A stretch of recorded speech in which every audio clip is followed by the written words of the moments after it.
Assalamu alaikum wa rahmatullahi wa barakatuh. Karibuni katika kipindi chetu cha Al-Muslima. I'm your host Ustadha Aisha Mohammed Abdul Khair. Inshallah katika hii session yetu ya leo tutazungumzia mada ambayo ni muhimu sana katika jamii yetu, ala wahia the boy child, kijana wetu wa Kiislamu katika jamii yetu ya Kiislamu. Inshallah today I'm joined by our beloved Mariam Kibunja, who is a counselor, a mentor, and as well as a psychologist. Karibu katika kipindi chetu. Thank you very much, Ustadha. This is a pertinent topic, it's a pertinent issue, and I hope that from our conversation, people will be able to benefit from what we'll say. Inshallah. Mariam, tukiangalia society yetu ya leo, ukitembea mtaani, ukitembea yani everywhere, tunaona kijana wetu wa Kiislamu ni mnyonge sana. Anatembea akiweka kichwa yake chini. He does not hold his head as high as they used to be. Kabla Uislamu, mwanamke alikuwa hana hadhi. Lakini tukiangalia baada ya Uislamu imempatia mwanamke na mwanamume katika dini haki zake. So tunaangalia kuwa katika society ambayo tunaishi leo, mwanamke amewekwa, kuna mahali amejiweka na mwanaume wetu anaangalia chini. So where have we gone wrong? Where is our boy child? He's nowhere to be found. Where did it all start, Mariam? I think, Ustadha, this is not only a Muslim issue. Yeah. It is a global issue. Yeah. But let's focus on the African boy. Yeah. Personally, I feel that the journey of the African boy started from conception those days, because the society was very patriarchal, and the boy child was celebrated and prized over the girl. Which is very true. Those days, giving birth to a boy was looked at as masculine, wealth, and you are prosperous. Yeah. But giving birth to a girl was looked as a weakness. And I'll speak for my culture. In my culture, in fact, there are some parts of a goat that a woman could not eat. Hizi ni vitu wanawake wamekuja kuzikula much later, like the liver and I think the kidney. That was not for the girl child. So only the boys would eat that. But that is changing. That has changed, it has shifted because of the empowerment of the girl. Society has empowered the girl, and that's where our problem has begun. Either we have over-empowered the girl, or we empowered the girl and forgot the boy. Subhanallah. Yes. So maybe we can look into the reasons why our boy lost his place in the society. What do you think one of the reasons can be? One of the reasons is in the process of empowering the girl started encroaching into areas that were dominated by the man. And I'll give you an example. Today, if a girl does architecture, she's celebrated. And everybody say, you know that girl, she's doing architecture. Or that girl is doing engineering. Those were areas that were dominated by the boys for many years. Yeah. Who celebrates a man when he does nothing? Nobody. Who celebrates a man when he does education? Nobody. No. Those were areas dominated by women. By women, isn't it? Yeah. I'll give you a small example. You remember the other day last year, we had a young girl who was #1 in KCP. Which is very true. Yeah, I remember very well. Do you remember how she was celebrated? She was an albino girl. Do you know how she was celebrated? Very well. Do you know that #2, ambaye alikuwa amemshinda sijui na Max 2, was a boy? Did anybody know who #2 was? Nobody knew who #2 was. Sadly, nobody knew who #2 was. Yeah. Because we celebrated that girl and forgot completely that there was a boy ambaye alikuwa amemfuata. Yeah. Yes, and that is the issue we are having as a society. So you are saying that the girl child was more empowered than the boy child. So you think he was neglected? Sometimes I'm not even sure whether he's neglected or abandoned. Because ukipata kama pale manyumbani, the boy child is still privileged. Because today, even in homes, bado mvulana aoshe vyombo. Bado zinaoshwa na msichana. Yeah. Bado mvulana afagi nyumba. That still remains to bado department ya wasichana. So unaona katika malezi, mimi naona ni katika malezi. Katika malezi, what do you think? Yani mimi naona malezi jinsi tulivomlea yule kijana hakuwa prepared to fight whatever challenges that he's facing in the world of today. Pale malezi nyumbani tulimonyesha he's the king. He's not supposed to do this, he's not supposed to do this, and yet the girl was the slave who would do everything in the house. Come into this challenging world, the girl was able to fight better than the boy. So mimi naona ni kama ni malezi. Sijui labda maoni yako. That contributes a little bit, yes. But then you see also in psychology, psychologists, there's a psychologist, I've forgotten his name, who says that a child copies the same-sex parent. Don't forget that our age group, especially our age group, people who are in their 50s and 60s, our age group is when there was the woman liberation. Okay. This is the age group that removed women from the houses. This is the age group that took women to school. Okay. This is the age group that women are in dominance. This is the age group where women are taking care of homes. Yeah. So that's what the girl is seeing. And what is the boy seeing? The boy is seeing a father who is at home, or a father who is at home, but it's the mother who is in charge. Exactly. So exactly. those are some of the problems that we're having. So, and especially now when we also go and dominate their roles, the boys' roles, the boys feel hopeless, and they have nowhere to fit. And then we are also not giving the boy child a space to explain to them that, you know what, this is what is happening. This was your dominant, this was your domination, but we have, this girl is also going to school, and she can also be, you know, you can share the dominance. We are not explaining to the boy that. And even as we are still talking that, we are still saying that the boy child has been neglected, still when they grow and they reach a certain age, the society is still patriarchal. Don't forget, society is still very patriarchal. I'll give you an example. You remember the other day, a few years ago, the former governor of Nairobi slapped a woman on national television, and he kept his job. He kept his job. Yes, kept his job. Yeah, it's The very woman, true. there was a deputy CJ, a woman who pinched a nose and lost her job. There's still some patriarchal still somewhere up there. So even as we are struggling with the boy child, we also need to see how our boy child can be modeled. The role modeling is also very poor. The role modeling. The role modeling is also very poor. They don't have role models. Yes, it's also very poor from the male, the whatever. It's true. I can relate. I can relate with that. We have the slave, the young slave of Rasul sallallahu alaihi wasallam that used to live with him. He's called Zayd bin Harith. The mother, Salama, had given it to Rasul sallallahu alaihi wasallam. Zayd bin Harith, when he talks about how Rasul sallallahu alaihi wasallam raised him, he says that Rasul never shouted at me, he never scolded me, he never insulted me, he never beat me, but he molded him to become a man. To an extent that when Rasul sallallahu alaihi wasallam was in his deathbed, Zayd bin Harith was outside, being the leader of an army that was going to Sham, somewhere that the Muslims did not invade yet, you know. So it's given that, and behind him was Umar bin Khattab and Abu Bakr and Ali bin Al. So he was the leader of the leaders at the age of 16. So when you're talking about role models, this boy, the role model was Rasul sallallahu alaihi wasallam. The Rasul molded him. It's very true. We don't get that in our society today. Our boys don't have role models. They don't have people that they can look up to and say, I want to be like Fulani, or I want to become like Fulani, and we want to be like Fulani. Inshallah, we'll see into how we can bring in those role models. Do you think even the government is playing a role? Of course, it's an institution, and one of the institutions that forms a society. Of course, it plays a role. And when it comes to politics, for instance, look at our young boys. When there's fire, when there's a place where we need boys to go on, people to go on the street, you definitely see very many boys that will go onto the streets. And our politicians have taught our children that we can only be heard when we burn. We can only be heard, we can only be listened to when we create chaos. So you always see our boys on the forefront, going to create chaos, because this is what society is teaching them. Has taught them. But is this the case? Yes, but is this the case? Is this the way that we are supposed to do? Is this the way that our children are supposed to be heard? No. I don't think so. And I also think that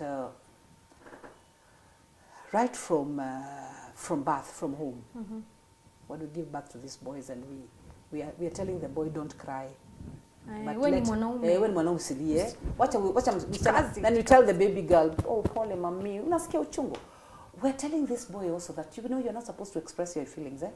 Yeah, yes, definitely. So this boy goes and gets married, and then the woman says, oh, after he does not even talk, he doesn't. But that's what we've taught him. We've taught him your feelings are not supposed to be expressed at all. So when he goes into the home, he cannot even express himself, he cannot express his feelings, and then he gives birth, and this is what the children see.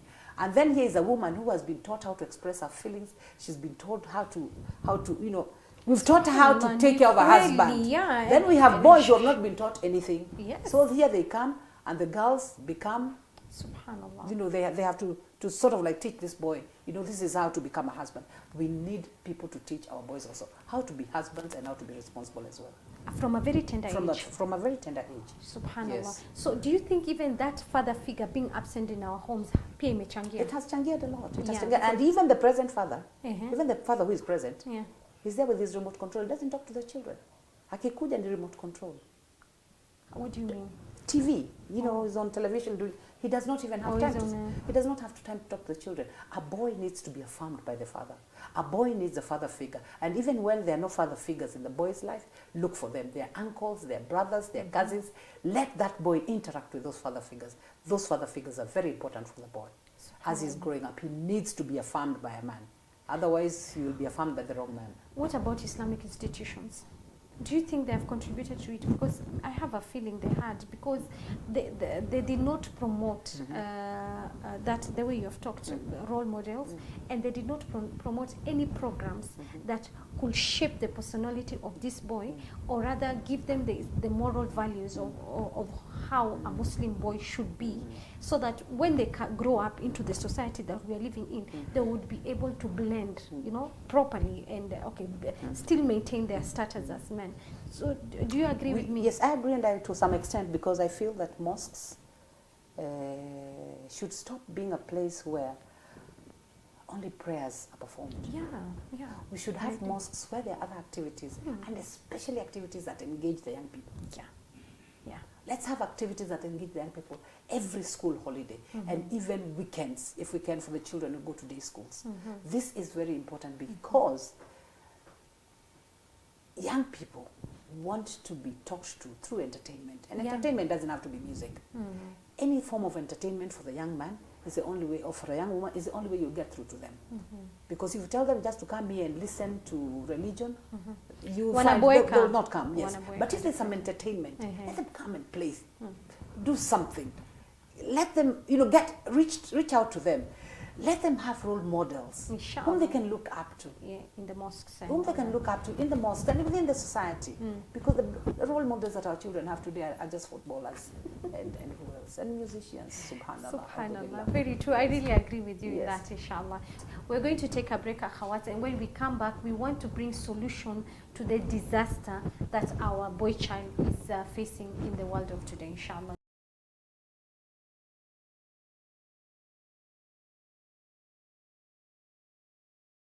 Karibuni tena katika kipindi chetu cha Almuslima. Awali tulikuwa tunazungumzia masaibu ambayo yanamkumba kijana wetu wa Kiislamu, na tukaelezea mambo ambayo yalikuwa yanachangia kwa yale ambayo anayapitia katika maisha yake ya leo.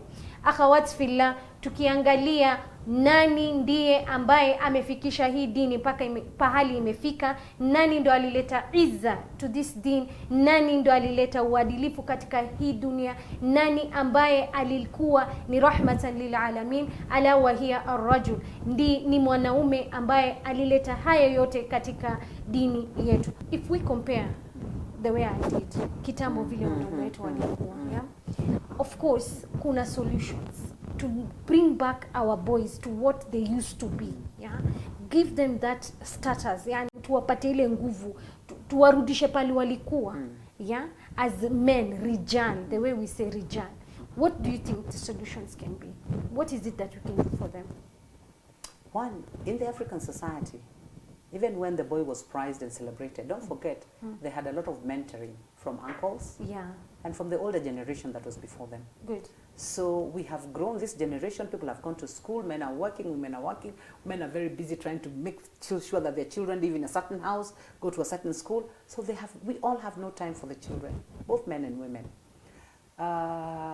because that we are all out there working.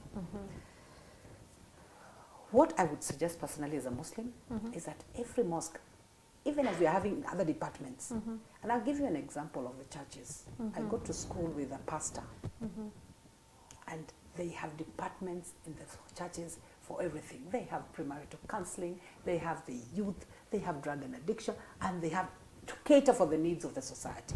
So what I'm suggesting for the mosques, let us also have a place where young people can come, especially the boys. Let them come, and let's have men who will volunteer as mentors and have these boys as mentees. And let it be a program, let it be a structured program where boys can come and be able to learn from these other older boys, older men, and be mentored. And it is always beautiful and nice to be mentored by somebody else other than your father. Yeah. It has more impact. It has more impact. I have seen it working, and I know it can work. Let our boys also take responsibilities. The society is very harsh on the boy child. Yes, because the society expects the boy child to hustle and take responsibility without any guidance. Without any guidance. Sincerely, our boys also need guidance. Otherwise, katika hizi tunazitaje maskan. Look at all the maskans. We have young boys. Mitani, vijana wetu they're there. Wameja. Wallahi, you feel sad. You feel sad when you're walking and depressed. Yes, when you see them. Let's mentor them. Let's come up with structures in every mosque. Let every mosque have structures, even if it can be a curriculum that can be formed by counselors or people within the mosque who can help. Let us have a structured formula where we can be able to mentor these boys. They need a lot of mentoring. Maybe, Mariam, we can add the empowerment project. Umeona empowerment project yote kikuwa ni akina mama. Yeah, and the girls, empowerment project. I think even empowerment project for the Thank you so much. Thank you so much. We also need support groups for boys. All the support groups we have are for women. Women are very easy. We know how to take care of ourselves. And we're also very easy to come together. We come together very easily. Men don't. But once men form together, they take a long time to break. But women, we form easily and we break easily. So what we need to do also is come up with support groups for young people. For young boys. They're very close to my heart. I'm a mother of boys, and as a program I would really be interested in doing. So let's see how we can come up with programs really to mentor our boys. Mariam, you talked about our role as a society to bring back to vijana mtaani tuwalete mosque and see vile mosque inaweza saidia. Wewe unaona solution inaweza toka manyumbani? Malezi. Wacha nikwambie, solution will come from everywhere. Si ati what's your opinion ikianza nyumbani? Ikianza nyumbani pia ule baba pale nyumbani. Baba pale nyumbani pia. Let him affirm the boys in the house. Good. Our boys, you know boys, we have boys and we tell them we love them all the time. I love you, Baba. Let me tell you, there's nothing as beautiful as when he's being told I love you, Baba, by the father. The father might not be able to know how to say I love you, Baba, because he has not been brought up like saying that.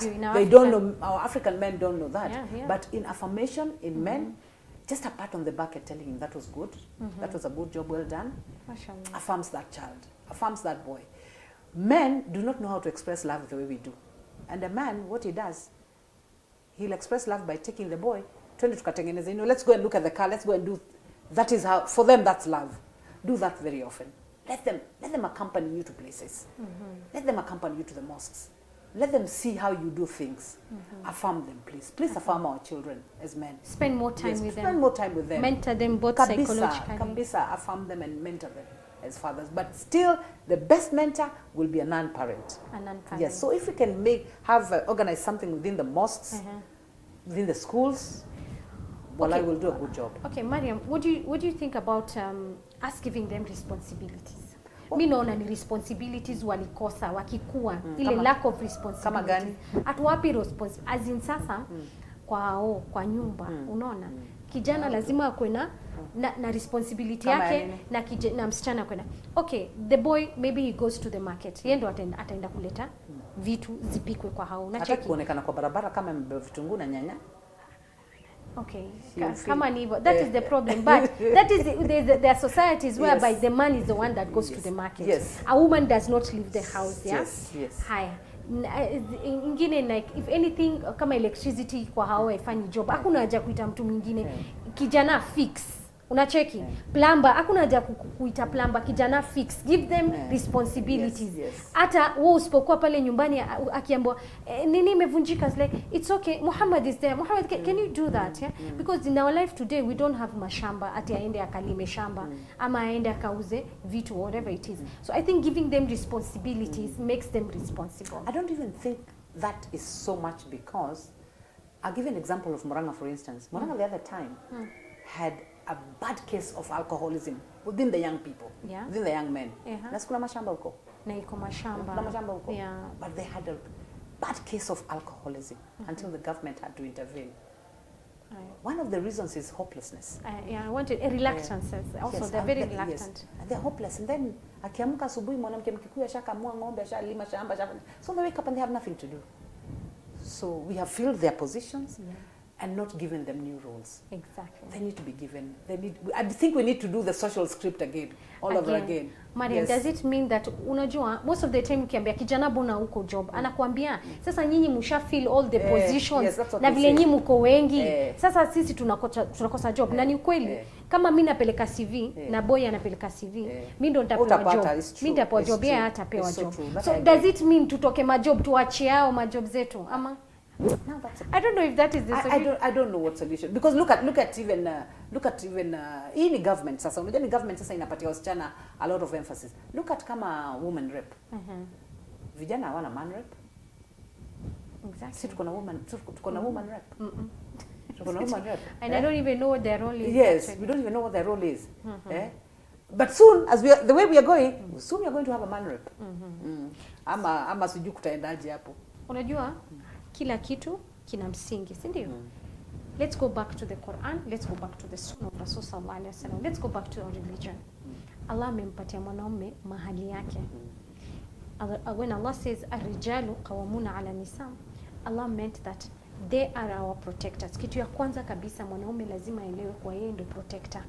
Yeye anatuprotect sisi kama wanawake na watoto. You understand? So that is his role. Allah, when he says that he's the wali, yeye ndo ataposa watoto wake ama yeye anaweza toa yani idhini ya kuposwa dadake. So those are the roles that Islam gave them. Islam gave a man the role to be the head of the family. Ndio sisi wanawake ni shingo lakini kichwa ni mwanaume. So when we get these things confused, that is when unaona I mean not just confused, lakini tukitoka kwa mpaka ya Allah subhanahu wa ta'ala tukajiweka sisi wanawake ndo wanaume, mwanaume analuzile ile status yake na ndio maana tunaona vitu vikiporomoka vile inaporomoka. So at the end of the day dini iko very clear ukhtifillah. So kama mama wa Kiislamu lazima aelewe the role of this man. Sasa ile anamkuza akijua huyu ni nani. This is our protector and this is our leader and this is the upcoming leader katika dini. Do you think this father figure that is missing in our homes imechangia pakubwa? Of course imechangia. And most of our children, and I'm saying not only the Muslim children, most of the boys we are having today have daddy issues. Those are the biggest issues that the boys have is daddy issues. And that's why I was saying before that if a child is brought up by a single parent, let the single parent make sure that this child has male figures in his life to be able to role model. If they are not uncles, let them be your brothers, let them be, look for male figures around for this boy. Otherwise, when a boy is just brought up by women, he does not know how to express himself properly as a male person in society. So it's always good that they have the male figures in their lives who can affirm them as men. Men want affirmation. Men want to be affirmed and told, that is a good job you've done. What about the missing fathers? Okay, I have a father. My parents are still married, but the father is absent. That's what I'm saying. That even there are people who are still married have a father who is missing because why? Either he doesn't come home often, or even when he is home, he does not even talk to any of the children. He does not talk to children. Anaingia watoto wote wanatoka kwa sitting. Kwa sababu ni mkali, and he has no time for anybody, and he akona remote control and watch news yake akimaliza he goes whatever. He's still absent. He's still an absent father. So even these fathers need to wake up and communicate with their children. That's society. But dunia imebadilika. We need to involve our children in very many decisions that we make within the homes, and let our boys especially take part, be able to be given back their roles and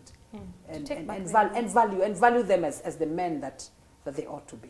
So, Mariam, what I believe is that this deen has not left anything unturned. kila kitu iko katika dini. Kabisa. Allah ameweka waziwazi the role of a man. Ameweka waziwazi the role of a woman. And the fact that we don't go by the book, unaona tumekuwa ambayo iko confused. The moment we are confused, we are overwhelmed, mambo yanaporomoka. And that's the situation we have it here. So Allah says, a man, kitu ya kwanza ni protector. Cha pili, Allah amesema yeye ndo wali, yeye ndo anasimamia ile familia yake, anasimamia watu wake, yeye ndo anasimamia jeshi, yeye ndo anasimamia nchi. So Allah has given him that status. Dini imempatia hiyo status. Another thing that Islam has given him is that he's the head of the family. Unaona? So if a man would take care of his role in the family, his role in the society, his role in the country, would not be where we are today, inshallah. Now, I would like to talk about our men in Islam at the time of Rasul sallallahu alaihi wasallam. When we look at Anas bin Malik, Rasul sallallahu alaihi wasallam, he says in the hadith that hata kuna siku moja Rasul amemtukana, hakuna ile siku Rasul amempigia kelele, hakuna ile siku Rasul amempiga. To an extent he was saying, I went to play, there's a place that Rasul alinituma, nikachelewa, akaenda akanifuata, akanipata nacheza ball. Hakunipigia kelele, ananiambia, kwani umesahau pale nimekutuma? Unaona, akakimbia, akaenda pale Rasul sallallahu alaihi wasallam amemtuma. So ile tarbia, the way the Rasul sallallahu alaihi wasallam shaped our men. When Rasul sallallahu alaihi wasallam was in his deathbed, we had Zayd, who was the commander-in-chief of the army. And when we look at that army, it had Umar, it had Abu Bakr, it had Ali, and it also had Uthman. Those were the Khalifas of Islam. Yes. And yet Zayd, a 16-year-old boy, was standing in front of them, telling them how they would fight the war. So this, I mean, how can a 16-year-old boy back then have that status? And how come ours don't have that status at this time? Something must have gone wrong. And I think the first number one solution is to go back to the deen, inshallah. Completely. Definitely. Completely. That's how sure. I see it. That's for yeah, sure. Nah. Mariam, wallahi, it's a pleasure to be with you. I really thank you for the time that you have given us. And inshallah, we ask Allah to give us tawfiq. To see you more, inshallah, and so that you can continue to give benefit to the ummah the way you are doing, inshallah. Kwa hayo machache akhawat, sina budi ila niwaage, lakini tunamwomba Allah subhanahu wa ta'ala atupe suluhisho qaima, rasikha, suluhisho ambaye italeta mabadiliko katika jamii yetu, inshallah. Wassalamu alaikum wa rahmatullahi wa barakatuh. تفاءل من على الدنيا